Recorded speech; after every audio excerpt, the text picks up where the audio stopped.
Right, hello everyone.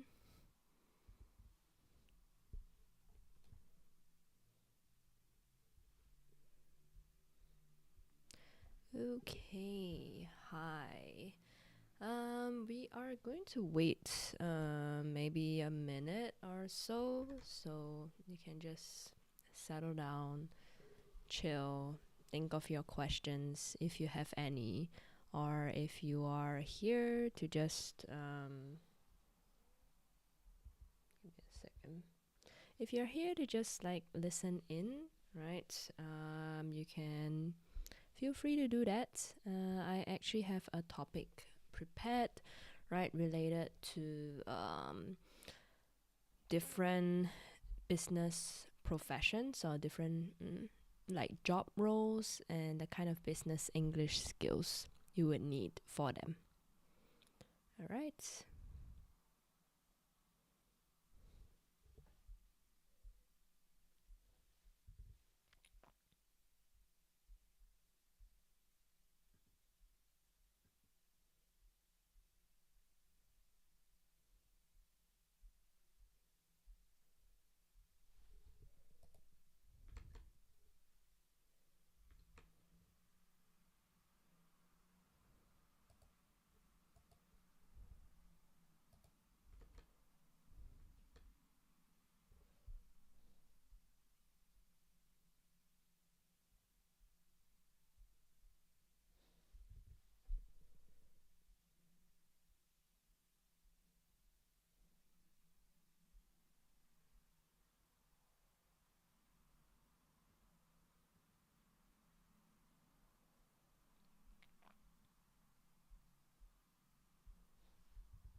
All right. Hi everyone. I will get started.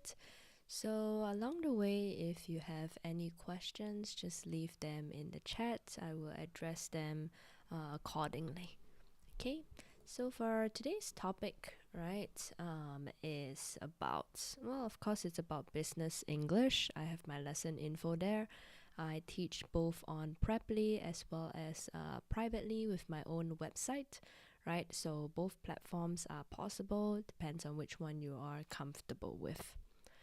So, today we are going to be talking about skills. So, when we're talking about skills, I have 8 that are listed over here. In terms of the one of, I would say this is related to mostly office work or white collar work, right? 8 main skills and the kind of business English needs that are matched to them. So the first one is strategy, second, administrative, third, analysis, fourth, leadership, fifth, people management, sixth, sales, seventh, compliance, and eighth, training. So this is just kind of like a combination of all the possible skills at this point. Of course, it is a generalization of the skills that you might need to apply in your role. But for the sake of flexibility, and I would explain a little bit more about how to match them according to your current role or the role that you want and how business English can facilitate that. Okay, so then we are going to be talking about the first skill that is strategy. So, strategy is about being collaborative, informative, and persuasive. So, these few words you may find them familiar, or if not, I'm going to explain what that means. So, the first one on being collaborative. So, for this one, I wrote invite stakeholders to work towards shared goals. So when it comes to strategy, right, if your job typically has some element of you need to set the direction, or you need to set goals, whether it's for your teammates, it's for the company, right? Depends on the scale or at the level, the position on the ladder that you are in, right? There's always some sort of collaborative element. And the kind of language that you use for that is going to be quite different, because collaborative language is more about how do I make the person feel and communicate to them that this is a team project or a team effort, rather than I am ordering you to do something, or like you must follow me. So definitely there is also a persuasive element to it, which is to convince the stakeholders. So stakeholders would include people who are basically anyone who can benefit your project or company. So this can be your clients or customers if we're talking about external stakeholders. For internal stakeholders, it's a lot more about your employees, your teammates, your managers, etc. Right. So the third one is actually on being informative, right? In terms of how to communicate that using business English. We're talking about defining long-term and big picture goals. So this feels a bit like, how do I say it in a way that people are clear what it means. It means that it shouldn't be too complicated, but it also shouldn't be so general that I don't that the goals or plans feel meaningless, right? And also to communicate the overall plans, whether it's for the company or for the team. So definition and communication. These are two separate points, because to define something is about what is it, and to communicate it is like what is it and what does it do for you. Okay, so this is an overview of the skill of strategy, potentially in your role.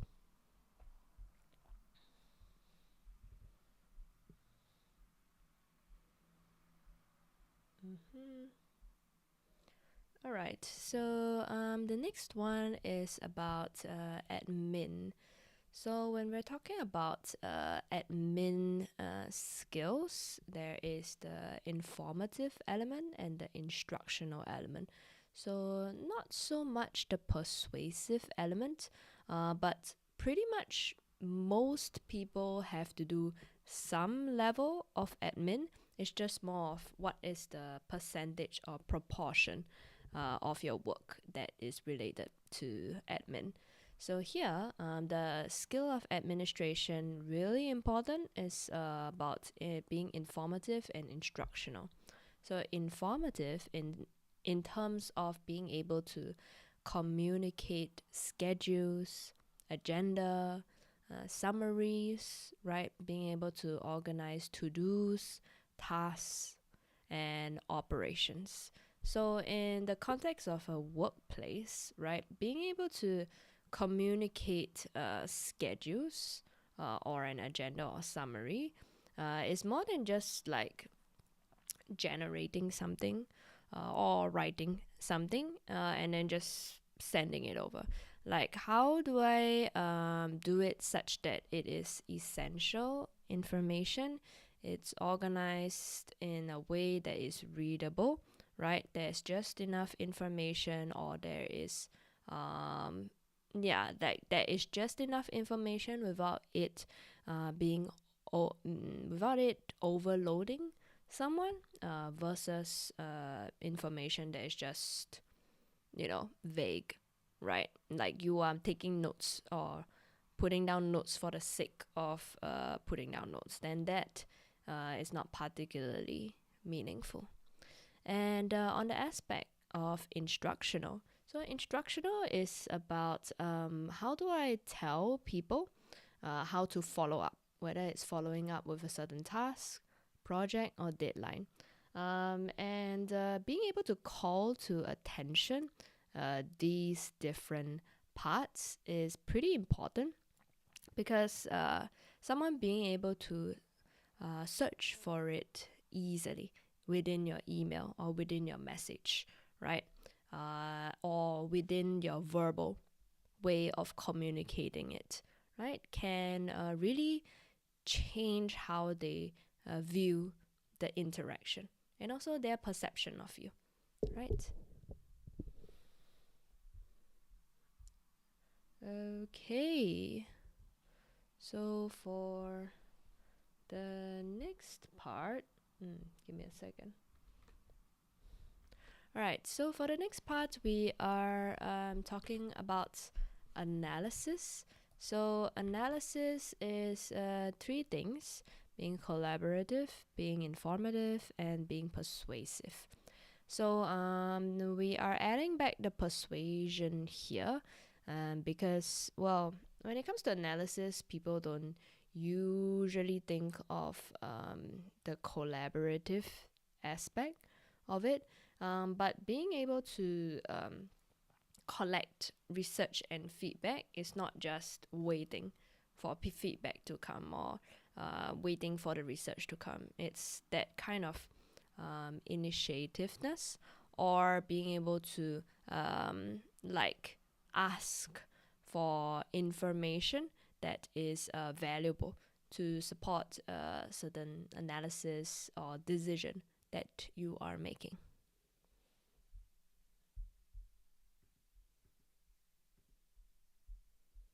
Mm-hmm.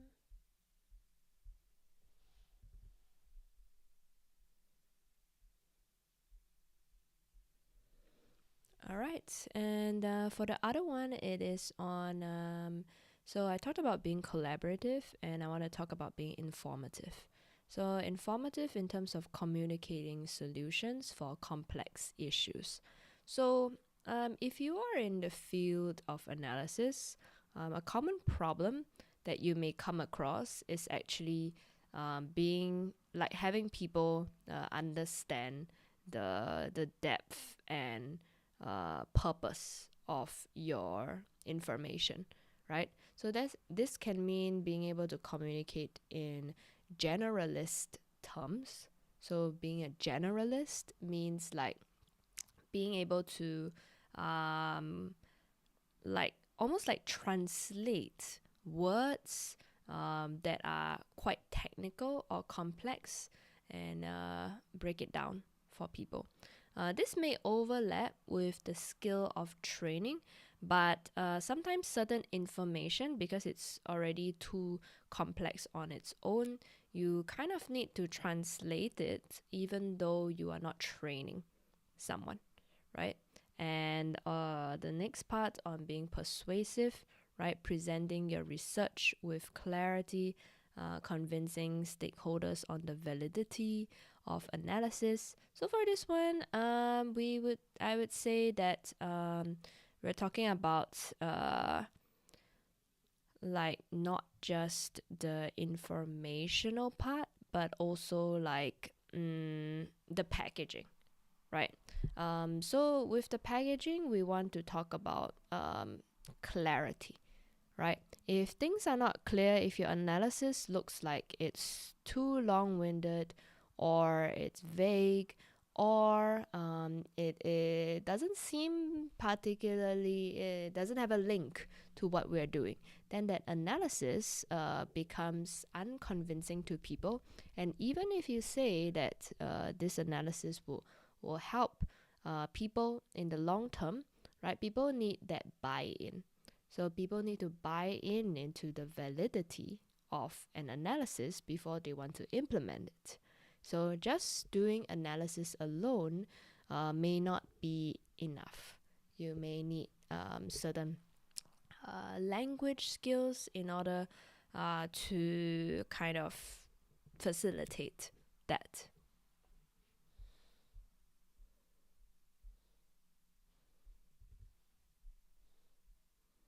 Mm-hmm. All right. So I'm gonna wait around 30 seconds just to for a short little break before I carry on.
Alright, everyone, I'm back. Okay, so we're gonna go on to the next part, which is on leadership. So, for leadership, business English needs refer to being collaborative, being persuasive, being instructional. So, often we think of leadership as the persuasive part. So, someone who's able to convince stakeholders on the validity of long term goals, plans, or critical decisions, right? And of course, the part on being collaborative in terms of convincing a team or company to work together. So, you might find some overlaps between strategy and leadership, but leadership is more about how do you portray an image of someone who is trustworthy in what they're doing, right? How do you convince people to work together? What kind of language do you use to talk about, like, this is kind of the way that we should do things, right? Or having some sort of influence over people, right? And of course, the persuasive part is to convince them on long-term plans, goals, and especially critical decisions. So, in terms of upper management, which is a word that has gained a negative connotation among a lot of people, right? Why is upper management doing this? Why are certain decisions being made in a company in a way that doesn't make sense? Not even from a profit perspective, which usually people would think of in terms of a business. Like, why does this feel maybe irrational? Why does this feel like bad leadership, right? So, to prevent all of these thoughts from running through people's heads, right? We would want to address the type of language. Of course, it should be matched with action, but first off, you need to have that language to be able to communicate that.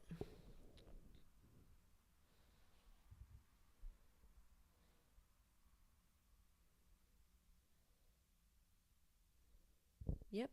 And the next one, which would be instructional. So, instructional can be about providing work plans, guidance, supervision, or giving directions for the team or a company.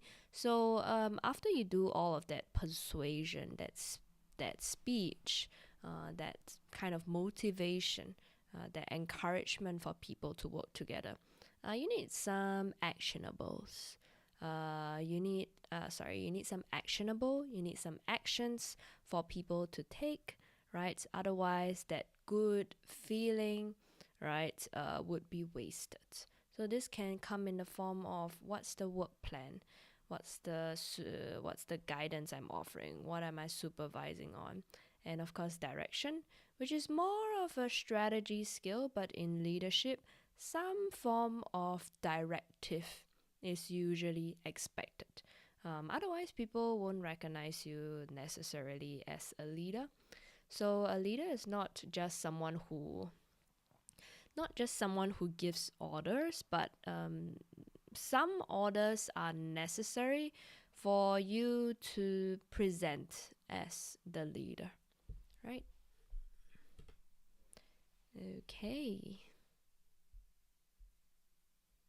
So, the next part is on people management. So, when it comes to people management, we are talking about two things. The first one is on being collaborative, and the second one is on being persuasive. So, people management is more broad in terms of like, we're not talking about being a lead, we're talking about literally interacting with people as a skill, like a people skill. So this can come in the form of being a manager, right? A people manager. Or it can just be the nature of your job that requires you to interact with people fairly often. So a lot of jobs will have this because the element of human interaction is kind of hard to avoid in most jobs, but it's just how high your skill for it needs to be. So it can be collaborative in terms of convincing stakeholders such as your clients, your customers, even your teammates that there is mutual benefit in working together. So, like, what is this mutual benefit? That is up to you to define. But you can't just assume that people will want to work with you just because, right? Unless they have, even if they have no choice, right? Like you are their manager, so I have to work with you. But it's like, how easy is it to get them to cooperate? How much trust is there in the relationship? Words, language can definitely help with that kind of perception. Right. And the other one is on being persuasive. So this can be convincing stakeholders of recommendations, decisions, goals, right? So, you have the element of there is a mutual benefit. You help me, I help you. It is a good kind of exchange, it's a win win situation. But what if it is not so obviously a win win situation? The path towards believing that there is mutual benefit usually comes with some need for persuasion. So this can be like convincing stakeholders or clients of recommendations, your decisions, your goals, right? Let's say I want to make the decision of um, closing down your department, and I'm going to move you to a new department, right? I'm not firing you, I am moving you. But that sort of change can feel very disruptive to a lot of people for obvious reasons. And that's where the people management of emotions, of workload, of people's threshold. It's like ultimately you are working with people. So I know, like there is some dream amongst billionaires that like hopefully we don't have to work with people, we work with machines. But at the end of the day, like someone is taking responsibility, someone has to be there, right? And that person will like you more or will respect you more if you approach something in a more professional, diplomatic, and humane way. And language can help to cultivate that.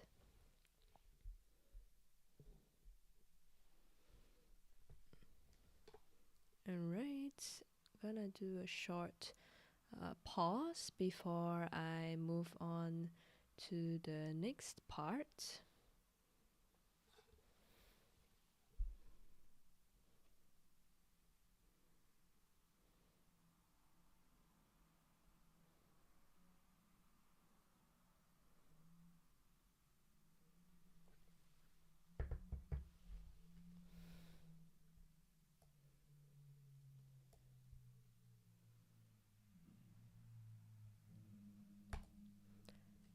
Right. So the next part I'm going to be talking about is about sales. So sales is another skill that is part of the business English needs.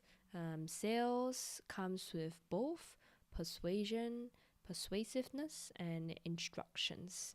So often we think of sales as being maybe like purely persuasive, right? So you are convincing someone to buy a product. You are convincing someone to take your recommendation of this product or service of which is of value, and there's some sort of quality assurance, right? At the same time, right, a customer or client may still want to know the facts behind this product or service. There is some need to guide clients or customers in a clear way on how to use a product or service. So just because I'm convinced that this product or service will help me doesn't necessarily mean I will buy it, because I find that maybe using it will be too hard. It will be too much of a hassle. And therefore, I would want some clear instructions, or at least know that there is someone that I can ask for help.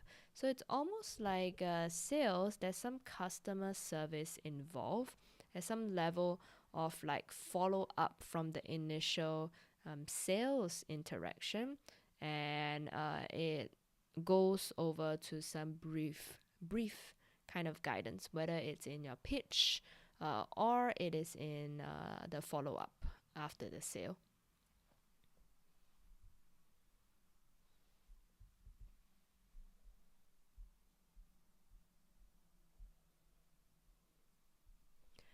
Alright, and the next part would be on compliance. So, compliance is all about working towards, I guess, whenever we hear of the word compliance, it sounds, I think, to a lot of people, either an intimidating word, it's a scary word, or it's an annoying word, right? It's like nobody really loves rules and regulations. And if you are someone who loves rules and regulations, likely you are already in a compliance related role. So, three key skills: being collaborative, being persuasive, being informational. Uh, so, the first one, being collaborative, is that because compliance and audit usually already have kind of a negative reputation, not always because of the department or the role itself, but its associations, right? People don't like being told what to do or what they can, do to be better, because it always feels like it's extra work.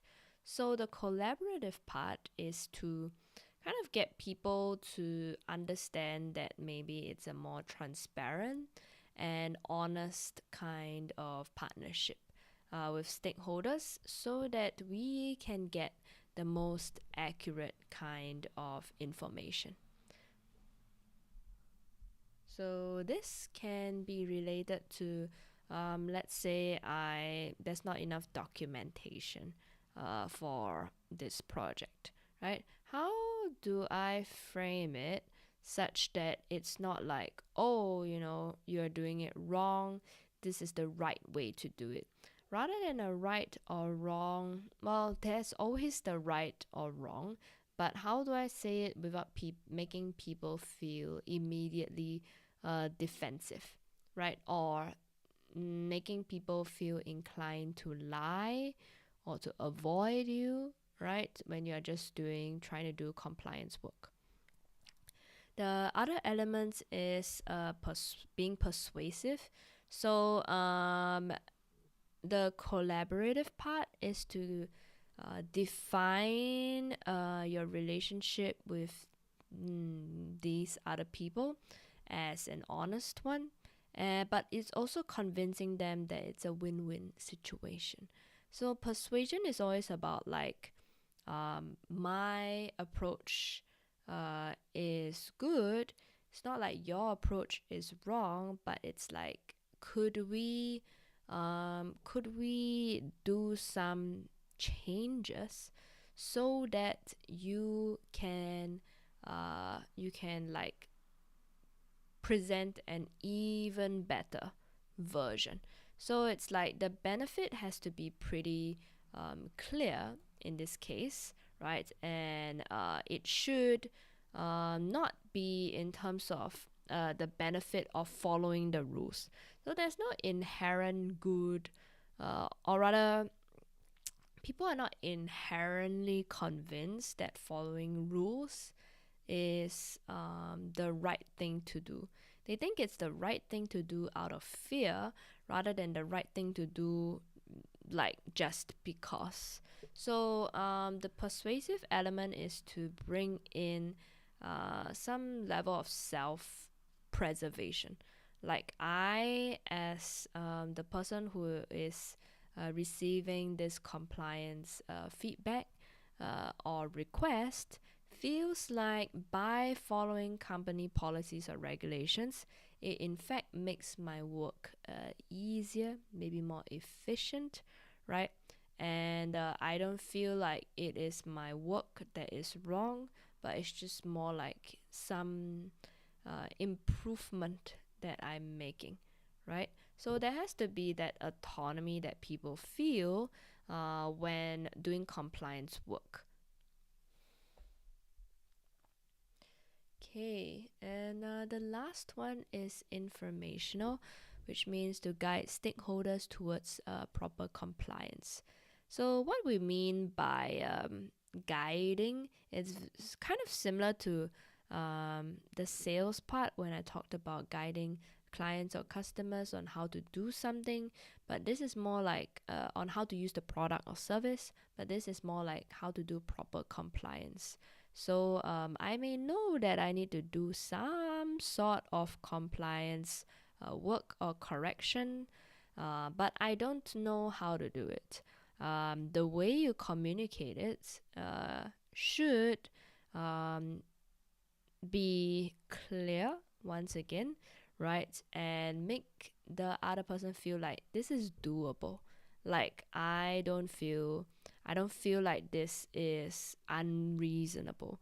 Of course, if someone finds compliance in general an unreasonable request, your job is not to necessarily convince them. But if you are able to reframe your stance, reframe your perspective as something that's collaborative, persuasive, and informational, it may help you achieve that compliance work in a less difficult way.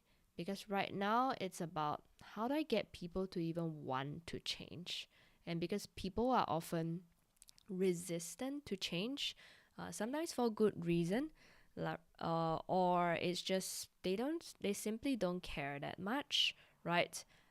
And like selflessness is not the top personality trait in a workplace, and it is not expected to be, right? How do I make this process easier for me and for other people to want to come on board?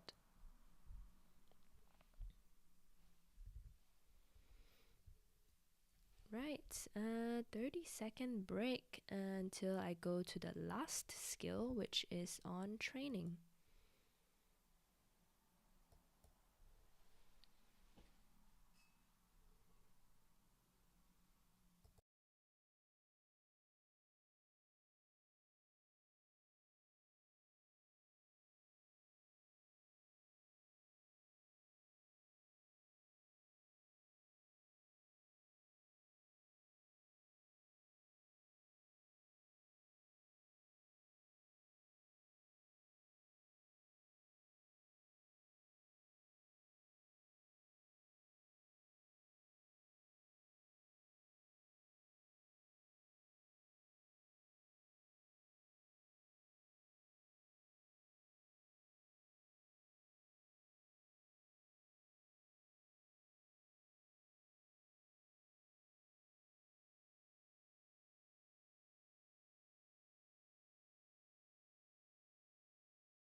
All right. So the last one I want to talk about is actually on training.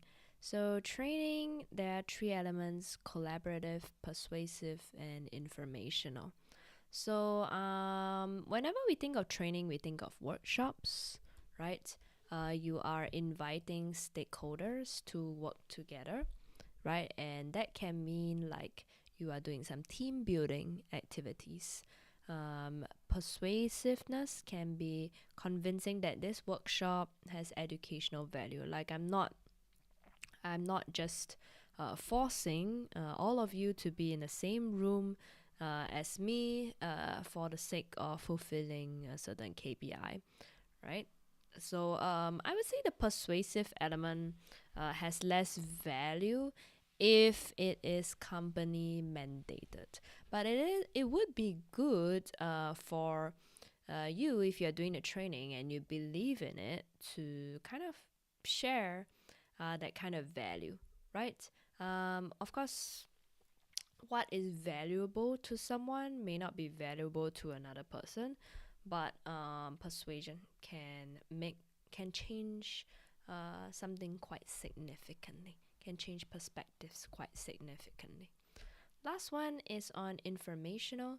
So being able to communicate skills with clarity, being able to adapt information. So whether this is workplace information or something else for a generalist or specific audience.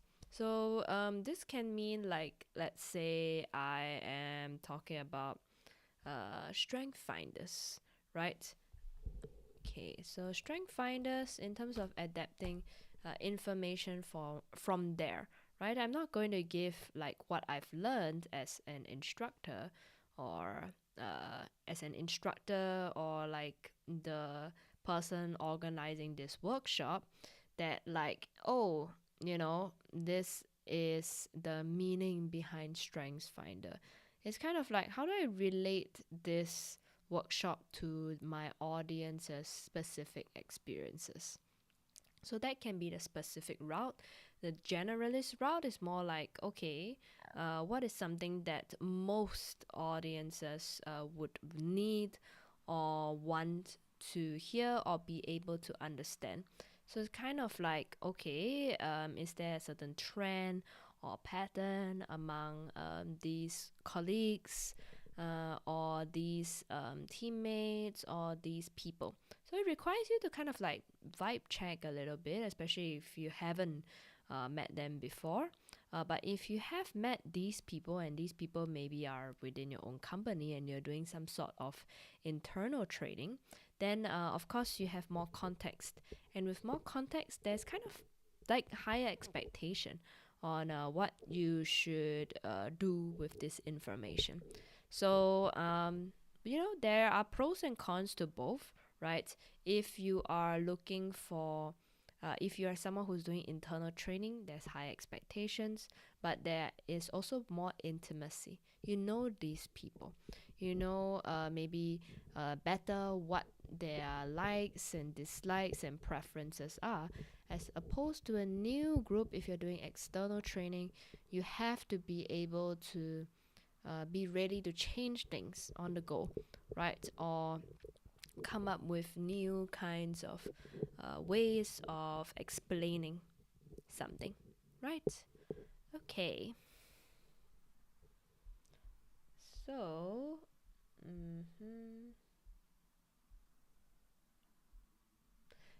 so with that, I'm gonna give some examples of the kind of skills and the kind of roles that this would match to. So the first one is actually I want to give this table for some perspective, right? It's a table of the skills, right, that I have mentioned. And I want to emphasize that just because you have more skills doesn't mean that it is a harder job. It depends on the level and depth of skill that is required. So this is a disclaimer because all the other jobs or roles I'm going to be talking about later have to do with they will have that tick in terms of the skill, but it doesn't mean that just because there are more ticks means that the job is harder to do or it's more valuable, etc. Like some jobs, it's a lot more about breadth, and some jobs, it's a lot more about the depth. Okay? All right, and with that, let's look at our first example.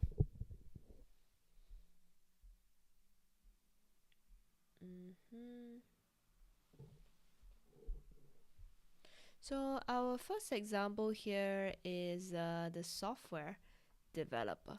So the software developer, it has these skills over here: strategy, analysis, people management, and compliance.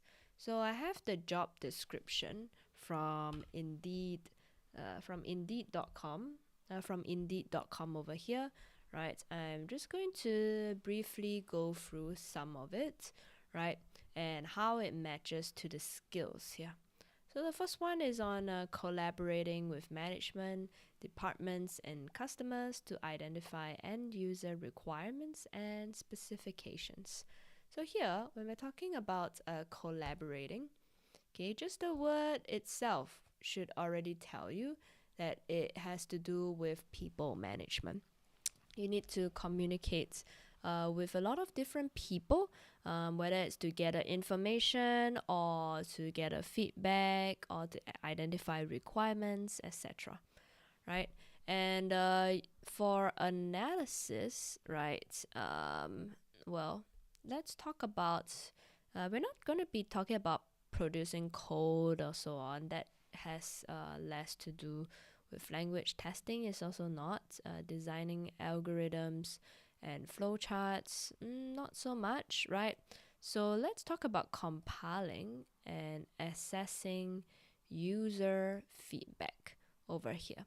So the compilation or assessment of user feedback can be, you can use like more like organizational tools, and it may seem less of a language kind of barrier. But being able to consolidate user feedback is another thing, right? And then producing the analysis and presenting it in a meeting is also another kind of language skill, right? In terms of strategy, okay, we are talking about recommending improvements, right? Like what are the next steps? That's a strategic part. What are the next plans? Why are they necessary or useful? And the final part on documentation. Documentation is a lot about compliance, right? What are good things that we have learned that I can include in to remind other people, or to make sure that other people are, aware of certain changes or good practices when it comes to this role. So let's look at the next slide here. Okay, so the next part is on, it's still about being a software developer, but I've given a scenario here. So it talks about presenting user feedback. So the scenario is that users gave feedback that the app crashed every time they upload a profile picture in landscape mode. So this is a user feedback to the software developers / engineers. You need to share the context and the problem, and also a solution. So when we're talking about presenting user feedback, this is kind of a basic guideline, right? Context, problem, solution. But my business English needs when it comes to communicating the strategy or analysis or people management or compliance, right? So let's just talk about the presentation itself. The presentation itself should mean that you have some sort of analysis. Okay, so how do I present analysis? So let's look at an example here, right? So for example, I may put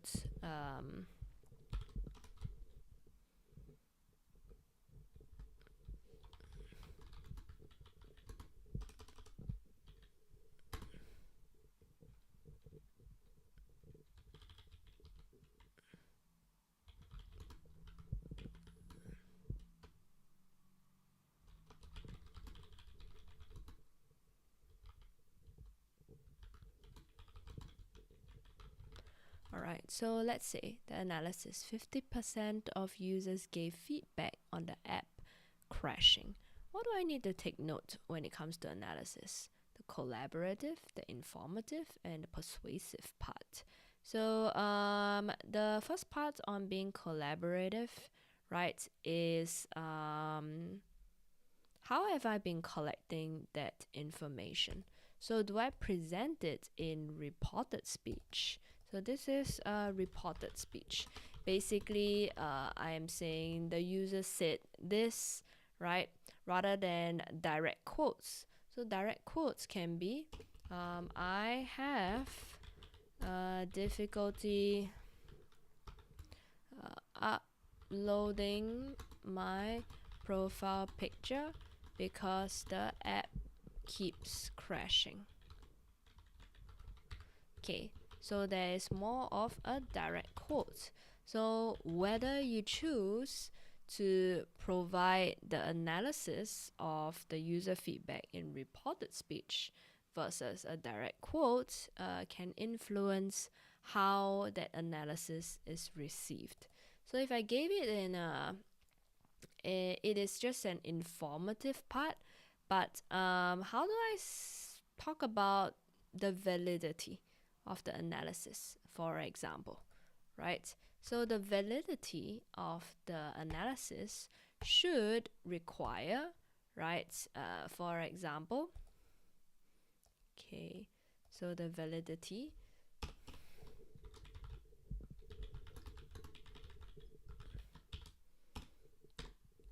right? This is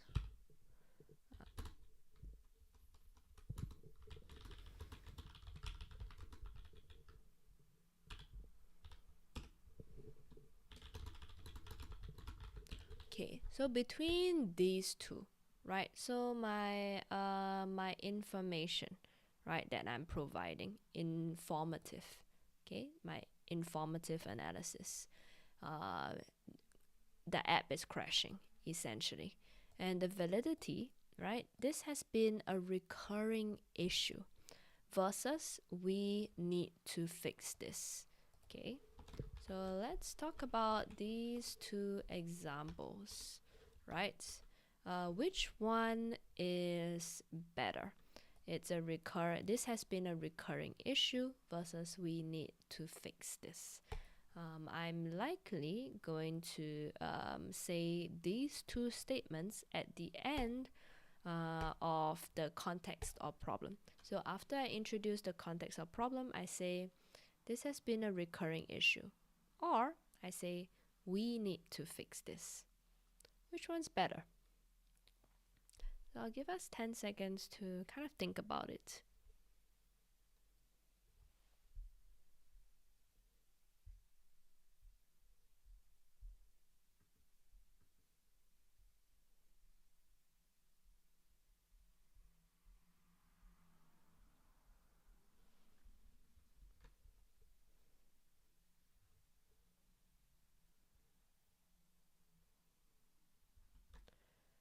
Alright, so hopefully you have finished, you have some thoughts on it. Okay, so if I were to say this has been a recurring issue, right? I am giving, okay, give me a second. I am going to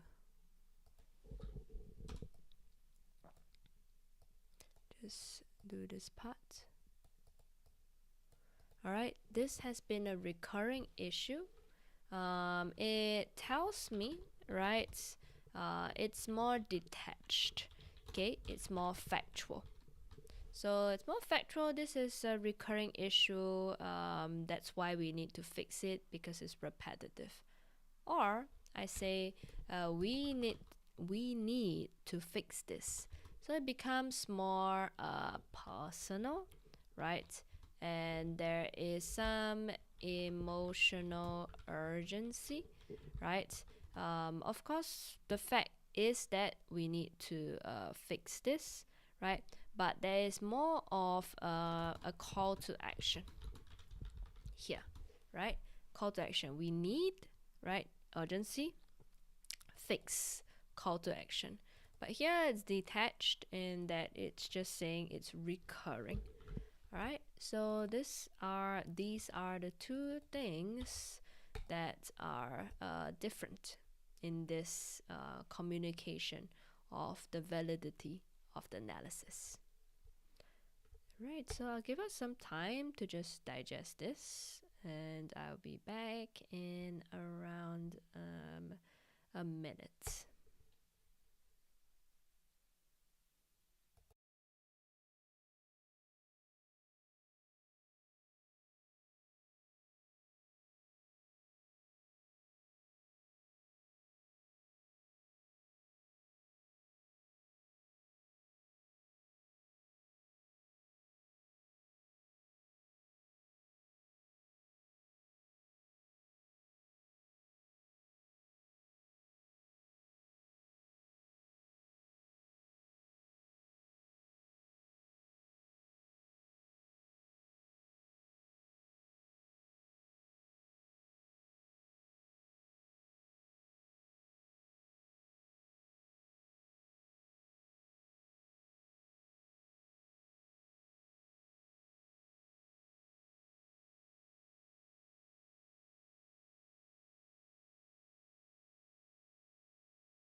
Alright, let's carry on.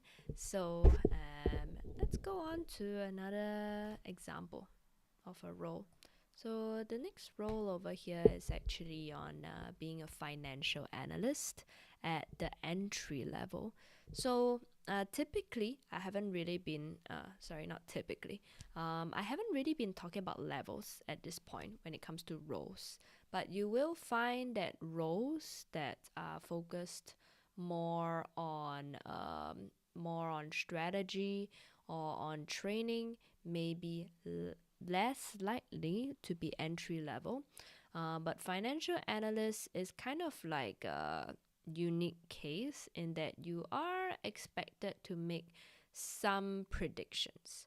And because of that, like there's some like when I'm talking about predictions, I'm talking about forecasting, like what you see over here, forecasting supports, right? And there are certain recommendations, and you also need to like study some trends, right? And determine maybe not to the extent of a company's value, but you do need to do some sort of valuation, right? And with that, I would say that I would say that for financial analysts, let's talk about the strategy part. So strategy, forecasting support, analyze financial data. This is my analysis here. Recommendations. So after I analyze something, I need to give some sort of recommendation. And in terms of studying trends, okay, this is definitely analysis. And also determining a company's value. This is also analysis. So a lot of it is parked under analysis. I mean, clearly for a role that says it's an analyst role, this is to be expected, right? But what if we are talking about a more senior role for for an analyst role?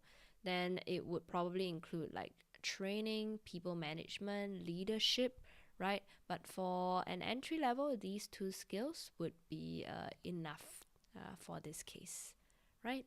So let's look at an accountant. So an accountant, we have like admin, analysis, compliance, right? So once again, over here, admin, right? Why do I need so much admin? Because you will probably need to prepare reports and projections. So all of this is quite administrative. And then when it comes to analysis, right? Analyzing financial data, um, and of course forecasting support. Okay, so this is more of same thing as forecasting and the support part, right? I didn't put strategy here because I would say that the role is less about a predictive one, but more about past evaluation of trends. So this can come in the form of it can still be recommendations, but it's not so big picture like strategy. Okay, it's more. I think accountants in general are known for that depth and detail orientedness when it comes to all of the information that they need to acquire. Right, and then of course when it comes to compliance, right, we are talking about previous financial data, right? This is different from, let's say, financial analysts. So you also hear a lot of accountants that may do like financial audit, for example. Of course, not all accountants do a level of audit, but because we are looking at the past, right? Accountants are usually looking at the past, how the company has been handling their finances, basically, right? And also examining these financial statements, right? It's not just about determining the company's value, but also like, are they like following the proper procedures, right? Are these financial statements not fraudulent, for example, right? Certain standards that the accountant needs to uphold. And this is quite specific, but I actually wanted to talk about the pharmaceutical sales representative because it has some overlap of skills that focus more on the breadth of these skills. So, in terms of admin, when we're talking about handling, when we're talking about, yep, like writing reports, right? And let's say taking certain minutes when you're having client interaction or meetings, right? So these call reports, this kind of more day-to-day kind of work, right? Recording of meetings would be related to that. You will see compliance as well. So usually we don't think of sales people as compliant, but because we're talking about the pharmaceutical industry where it has to do with healthcare, right? There may be stricter rules and regulations related to that. Okay, and of course, we are talking about analysis. Assessing needs is a sort of analysis, needs analysis, right? And of course, your sales recommending, right? And as well as explanation. Remember, sales has to do with explaining information as well as persuading someone to buy a product or service. And the people management, building relationships, right? Nobody wants to buy from someone whom they don't like, right?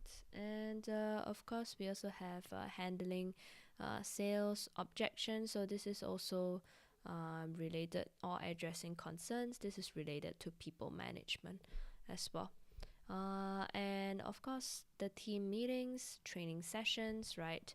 This has to do with working with other, maybe other sales reps or like with different stakeholders to kind of learn and be able to adapt more quickly to these relationships, right? Okay, and with that, I actually have a few more when it comes to the advisor, social media manager, program coordinator, and like advisor, social media manager, program coordinator, and human resources manager. I was thinking perhaps I would give me a second.